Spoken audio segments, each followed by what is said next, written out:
बिस्मिल्लाहिर्रहमानिर्रहीम। अस्सलामु अलैकुम गाइस। आज हम देखेंगे यूजीसी नेट जीआरएफ में शामिल यूनिट 1 में दक्कनी उर्दू की लिसानी खसूसियात के बारे में। दक्कनी उर्दू की लिसानी खसूसियात कुछ तो शिमाली हिंद की बोलियों की देन हैं, जिनके ख़मीर में ये ज़ुबान तैयार हुई, और कुछ मकामी लिसानी असरात का नतीजा है।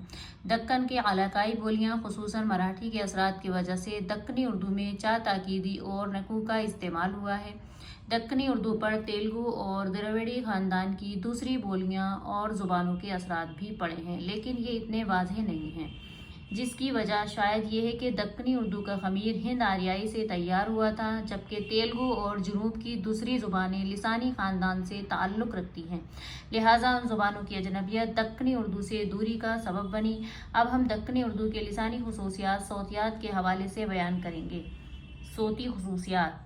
दक्कनी उर्दू में काफ को खा से बदल दिया जाता है, जैसे अकल को अखल।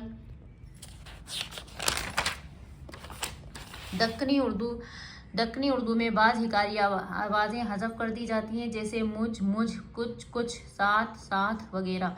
दक्कनी उर्दू में जहाँ हिकारियत की ज़रूरत नहीं होती, वहाँ हिकारियत पैदा कर दी जाती है, जैसे झल, जल, परचम, परचम वगैरह।